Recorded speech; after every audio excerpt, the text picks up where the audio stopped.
You're listening to Ordinary Effort, and this episode is a behind the scenes of a conversation we had with the guys from Two Strike Noise after recording their episode. Jeff and Mark shared their favorite stadiums and historic games they've been to, including 3 perfect games. Jeff also talked about his love for baseball trivia and shared some of the plans for their YouTube channel.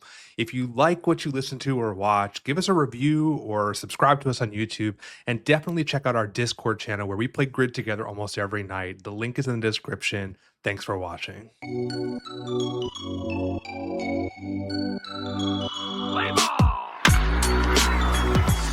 You wouldn't know it from Mark's beard, but he's quite a bit older than I am. And he was actually around during the Rounders Town Ball era. First stand for King Kelly right there. That's right. I used to run the scoreboard there with some chalk and a stick. Yeah. Incredible. Pull the fingers up. Yeah, unfortunately, we don't have video footage to show of that, but I'm sure that would be a blast. Because video cameras weren't around. Yeah, of course, right. Yeah, we can just like use our imagination. But pose for paintings. You guys also have some like we were just chatting before we hit play here, but like some also baseball experience. Like Mark, you mentioned you were a bat boy and worked out in the West. Like, tell us a little bit about that, which is just really cool.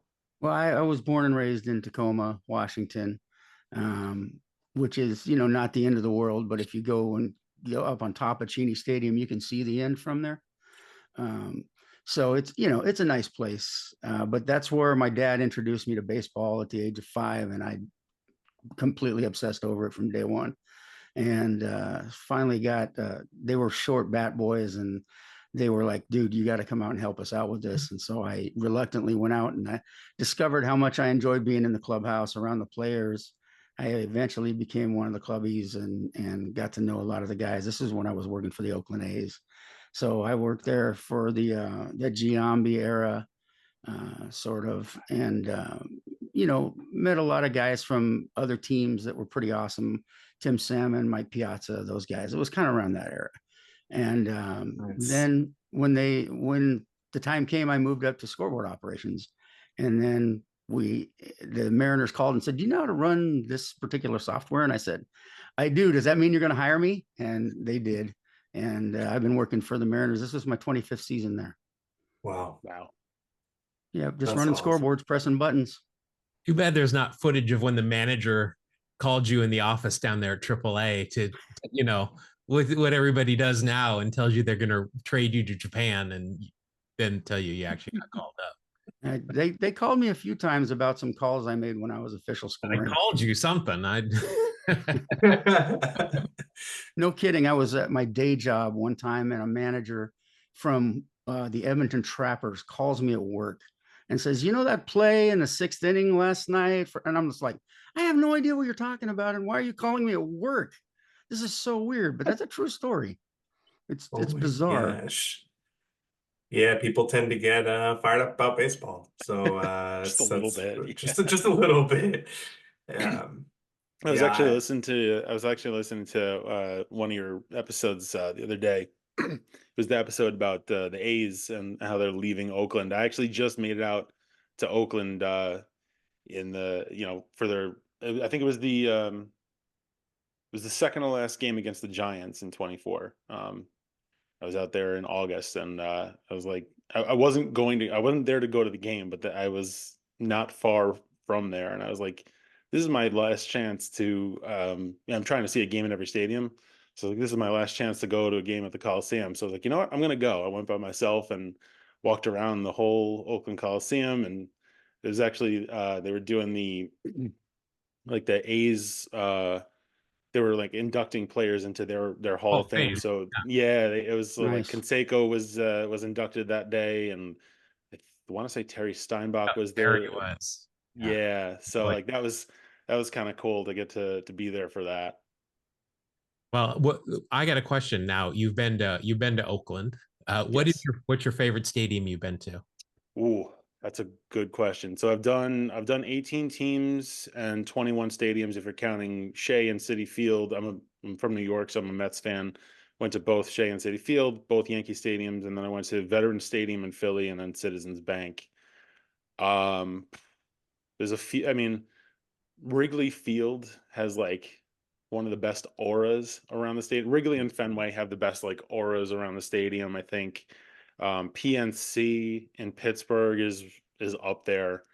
I'm trying to think. I was I was pleasantly surprised by how much I enjoyed the Rogers Center in Toronto. I was there in 2023 for the first time, and it was the last game of the season. And I was on a trip for work, and I went a couple days early, and went to the last game of the regular season. Walked around the whole stadium, and just the having the like the CN Tower view from the I think it was like the third base side of the stadium was pretty cool.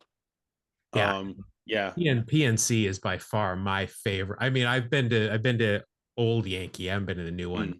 I've been to Shea.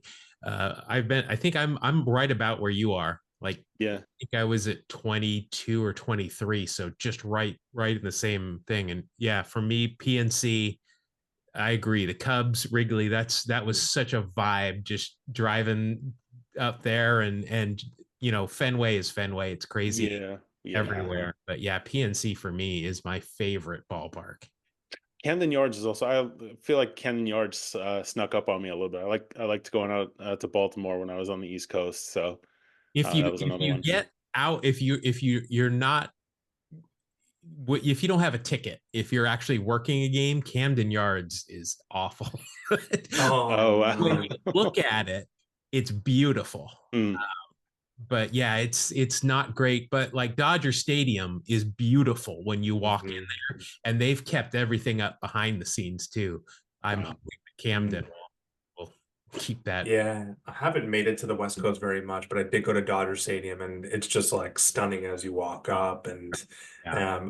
Wrigley is just sentimental. Like I lived in Chicago for a little bit, and we used to live just like a couple train stops from Wrigley. So just there's just something about getting off the train and being right at Wrigley Mm. Field to get off at Addison, and yeah, I mean that's just like an awesome park. I will Yeah. say this: I was in Seattle a number of years ago, and I like the stadium. I need to go back because when I went, I was maybe working on 30 minutes of sleep. I did a cross country flight to like California, and then I flew up to Seattle, didn't get any sleep at all, and our friends picked us up, took us to breakfast, and then we went straight to a Mariners game. So I was borderline delirious when I was there. I remember liking the stadium, but I need to go back and like, have a second first experience. But yeah, I actually collect hats from both stadiums, and so since you guys were on, I dug them up and I got both of Nice. these hats out. There you Yeah. go. So yeah. Love it. Beautiful. One of the things I felt like we didn't ask that kind of came up organically was like like everyone has their like favorite players to put on the grid. Obviously, you guys mentioned Ricky and Nolan. Like, who are the other guys? Like you guys mentioned you play grid sometimes. Like you also have a show where you talk about players all the time. Who are like the players that you just like always go to if you're trying to fit them in a box or things like that? Probably Julio Franco is one of them. Yeah, Um, Julio's a great one. what I do is I always just go through in my head A's teams throughout the years, and just go like, Walt Weiss. All right. Colorado, Atlanta. I just, that's how I do it. Kind of how we did here is I just throw out names. I kind of go around the horn, and then I hit the outfield and the catcher, and I just try and think of players and then try and remember if they played for the other team. Yeah. Because I try and stay away from, the Jamie Moyer, because those are, Yeah. I don't know. I think everybody kind of has their own rules when Yeah. they're playing by themselves. I try and avoid those super popular guys like sexy, big sexy. Oh, Yeah. Bartolo. Yeah. Bartolo. Yeah. Yeah, I mean he fits in a lot of places as I mean, well. I was like devastated recently. Like a guy I love to use is Mike Morgan, and then Mm. someone kind of called me out on Twitter and was like that he's like a cheat code or he's like equivalent to Edwin Jackson. It just like killed me a little bit because I love using them, but I've like shied away. I'm a little gun shy with Mike, but he I works gotta so many teams. bring up my Mike Morgan story. Oh, He can't could have been my wait. stepfather. That close. He hit on my mom at a party one time. my God, really? Wow. What? Yeah. She had Wow. no idea who he was, and she was describing him, and he had told her where he pitched and stuff, and I ran through some names and Mike Morgan. She's like, "That's it." Oh Wow. my God, wow. What are the chances? Mark, what about you? Like, I mean, you also mentioned, when we did our grid, we actually put a guy on that you said slapped you in the forehead. You have like a long totally. baseball career, but like, are there guys that just you have like these stories from that Oh just yeah. stuck in your head, or? Oh yeah, yeah. I mean, like you guys remember Todd Burns at all? Todd Burns was a reliever for Oakland. He would get all kinds of cards in the mail, and he didn't have he wasn't really a big fan of signing them, so he'd just give them to me, and I would sign them with his name. The thing is, Mark would sign his own name, not Todd Burns. I copied Todd's autograph as best as I could. A kid gets back a Mark autograph. Is like, I who's Mark? I really thought Felix Jose was going to be a superstar. So over the course of my time working with him, I had him sign something like 300 autographs. Oh, But, wow. I still have most of them. Use them as coasters. I hand them out to people My way. at I love Halloween. A trick or treat. Hey, here's a Felix Jose autograph.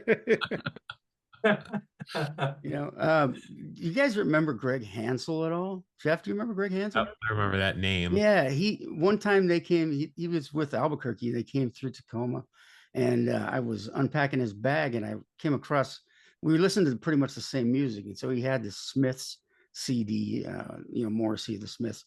And so I kind of set it up like, so it looked cool in his locker. And he got me later and he goes, "Hey, did you set up my Morrissey CD like that?" And I was like, "Yeah, man, I love Morrissey." And he goes, "Yeah, well, can you tell Piazza that that's good music? Because all he listens to is metal." And I'm like, I'm not going to tell Piazza anything, to be perfectly honest, but he can listen to metal all he wants. Apparently the metal took him a long way. So, Yeah, but yeah. man, I saw Pat Mahomes Sr. Was facing Mike Heath, who played for everybody as well. Mike Heath, the catcher, and he was pitching. He had him 0-2, and Heater was dealing with some injuries, and Mahomes he was a young guy at the point, and he's like, get in the box, let's go. And Heath did not like that, and so after they took Mahomes out of the game, Heath. Well, he had been taken out of the game too because of his knee injury. And he comes up to me and he goes, "Hey, can you go get Mahomes and tell him I want to talk to him?" And I'm like, "Oh, yeah, I guess." So I went in and I'm like, "Excuse me, Pat, Mike Heath wants to talk to you." And so they meet because you can't go in the other team's locker room. Yeah. So they meet midway, and Heath is basically trying to explain to him that he's being a punk. And, Mahomes did not take kindly to that, and they started screaming at each other, and then took a few players to grab and hold them back. And I'm kind of holding back Pat Mahomes, and I'm thinking, what am I doing? I am so far from an athlete. I'm going to get hurt. Nobody's going to get hurt but me here, and they're screaming at each other, and the door to the clubhouse that goes out to the concourse is open, and kids are looking in, and I'm like, oh my God. Yeah, that was a fun moment. And now we only know Pat Mahomes as the dad of Pat That's Mahomes. true. Yeah. Yeah, it's very true. Yeah, I saw Dad That's get into a legend, brawl. Pat Mahomes. All kinds of crap like that's happened over the years. It's minor league baseball is as crazy as you imagine it being. Every day something weird happened. Oh yeah, I can't even imagine. Yeah, it makes me think. So we have a Discord channel with some people who like the show and follow us, and one of our followers had us. So we'll actually plug the Discord, like great place to just chat baseball, chat grid. We'll drop the link in the show description. But one of our followers had us create like a channel we're calling like Baseball in the Wild. It's just like memories of times at the stadium, guys who have been there for milestones. Like someone mentioned they were at like Sheffield's 500th, or so I'm wondering, you guys have probably spent a lot of time at games. Like, were you there for any of those like big moments or records or notable things like that? We have Very. actually Oh, go ahead, man. Between the two of us, we have been in person for 3 perfect games. Yes. Oh, Wow. wow. Which And ones? and one in the minors for me. Which ones? Yeah, Jeff. So I worked for the Atlanta Braves when I was in Atlanta. I sat in that camera roll right behind home plate with the TBS guy. Is there? I'm in every shot from any, you know, 98 through 2004 ish, whatever. But I was there when Randy Johnson threw the perfect game as a Diamondback. And I'm in the Hall of Fame actually, because when I was there last, they had a video of all the perfect games final outs that they had captured. And I'm sitting there, and as soon as he strikes, I think it was a strikeout to end the game, I went like this because I'm like, that's a perfect game. Yeah, And yeah. you're the TBS cameraman. And then my second one was at the Mariners. It was Felix's perfect game against the D-Rays, or just the Rays, I guess they are now. Yeah, and for me, it was Philip Humber when he Oh, wow. threw a perfecto against my Mariners. Yeah, Wow. I took The all Mets, kinds of the pictures Mets of my legend. scoreboard. Yeah, Philip Humber. He was Wow. pretty on that day. It was fun to watch, even though we were getting beat. It was like there's always a nervous energy when there's a no hitter or a perfect game going on. Especially like I did spend some time as official scorer, and man, there is no more nerve-wracking time than when there's a perfect game or a no hitter going on, and you're the official scorer, because man, that could blow up in your face. Yeah. I got nailed once for calling. It was a hit. It was going to be a hit. And the third baseman comes in on it, and he's got to make a great play to throw him out at first, and the throw goes in the dirt. The runner doesn't advance, and I'm like, look, if he makes that play, and I'm talking ordinary effort here, I thought I'd throw that in. If he makes that play, he doesn't get him anyway. So I said it's a hit. And the Boo Birds came out, and then I actually got ripped the next day in the local newspaper Oh for my calling that a gosh. hit. And I'm like, he's not going to get him on the play. The runner was quick, the batter was quick, and he was going to be safe anyway. But what can you expect from sports writers? Yeah. Yeah. Yeah. And then for the perfect game in the minor leagues, I was at John Halama threw a perfect game. And it was the very first perfect game in the history of the Pacific Coast League. And the funny story there is I had lost a bet with my friend. And so during that game, I had to wear silver lame underwear during the whole game and sit there in my silver lame underwear. And he throws a perfect game. And so I have those in my personal Hall of Fame, and I'm going to only wear them if the Mariners are in a Game 7 of the World Series, or if I'm playing in the World Series of Poker. That's the only time those are getting worn again. Wow. Yeah. I mean, that makes sense to me. Hard to argue with that logic. I mean, wow. It's actually what Watched talking. them? Oh, sorry. Go ahead. Have you watched them? Yes, I did watch them by hand. Once. Yeah. You're talking about like being in attendance for I don't think I've had much in the way of like being in attendance for history, but I was actually, we were talking about stadiums before and how like PNC Park is one of my top, top stadiums that I've been to. The first time I went to PNC Park, I think it was 2012. At the time, I was trying to get into like baseball ops. I was working for ESPN at the time, and trying like literally like cold calling teams, emailing, like trying to just figure out random email addresses of anybody I could get a hold of. But I went to this networking event at PNC Park, and so like the first 5 innings of the game, we were in like the left field landing, and they had just like the buffet and whatever, and we were just all of us were up there talking and networking and stuff. And at some point, like in fourth or fifth inning, somebody looks up and they're like, dude, this guy's throwing a no hitter right now. It was Homer Bailey's no hitter against the Pirates. So after that, we're like, all right, well, we're gonna network later. We'll go out and grab something to eat afterwards, but we got to sit and watch the rest of this game. So we sat down and we just Wow. grabbed a seat up there, and Bailey threw a no hitter that day. So I have that. I don't have a memory of like the first half of the game at all. I'm not the type who doesn't pay attention at a game, but that was like one of the few times where I was totally zoned out of the game because I was at this event. And but yeah, that was the one like noteworthy game that I can think of that I've been to. And I wonder if that influences how I feel about PNC Park, actually. That's pretty cool though. Yeah. Yeah.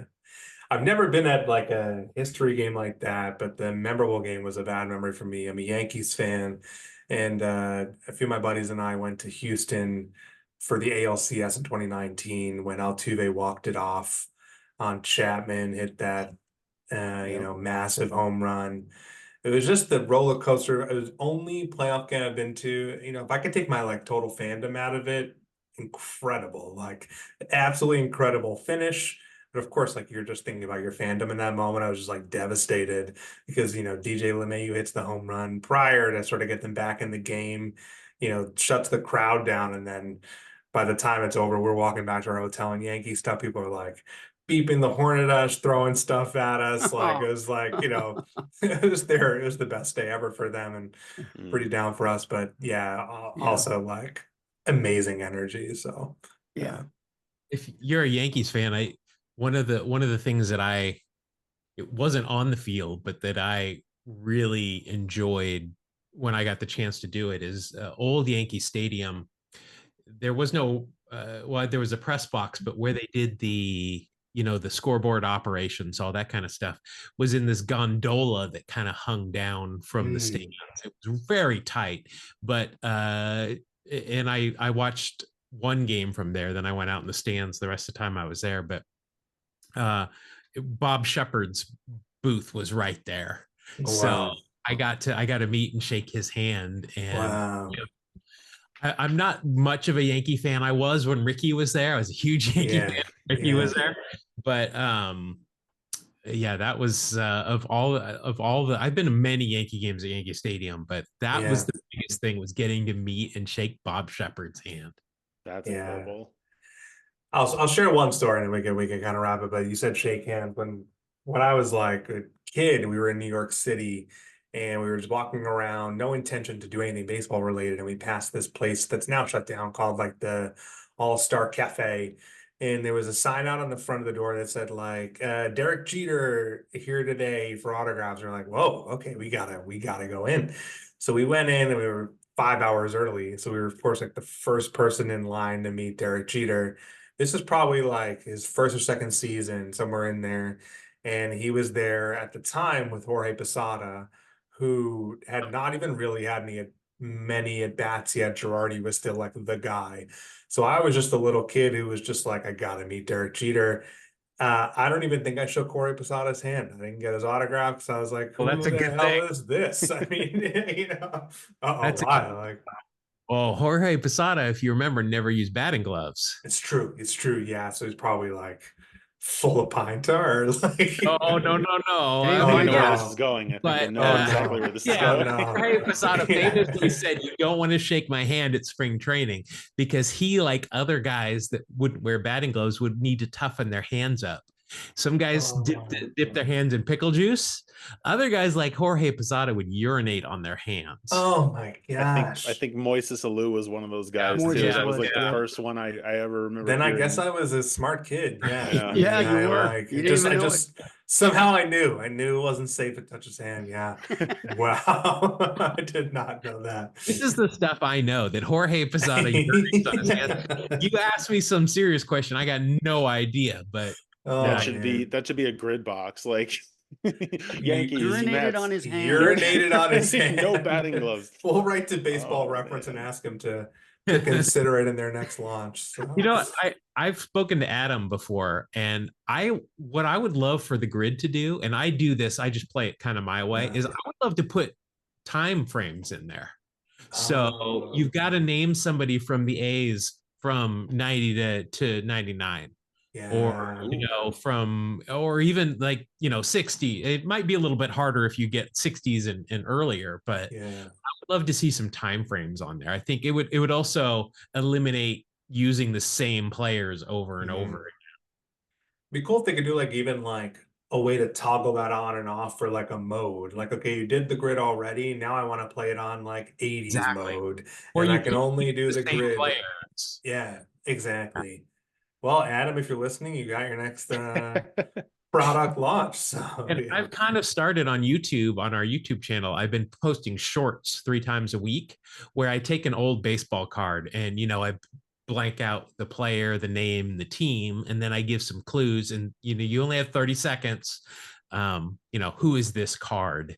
And as the 30 seconds go by, I give out some clues. I also start to uncover parts of the card so you can kind of remember, I've got a Mantle on there. I've got Rick Shue, which is my all-time 87 Topps. Rick Shue is the greatest card in the history of cards. So I put that in there. I love to come up with baseball games. So Yeah. Grid is right. I want someone to make a card game similar to like Taboo or something, or some kind of like pull the card out and it's like you get to exchange like a clue at a time with someone about who it is. And the more clues you share, like the less points you get. Like it sounds like similar to what you're doing with baseball cards, but like I've seen some of the other like YouTube accounts do like guess who, but they put baseball players in the spots of the guess who slots. Like, so we'll put it in our file of like things to create. Knob. Yeah. You know who that is. Yeah, I'd play it for sure. Yeah, absolutely. Yeah. Well, This check is it out fun. on our YouTube page. Yeah, exactly. Yeah. Two Strike Noise on YouTube. You can guess baseball cards in 30 seconds. So That's right. It's easy. It's little nuggets. yeah. Thanks, guys. This is really fun.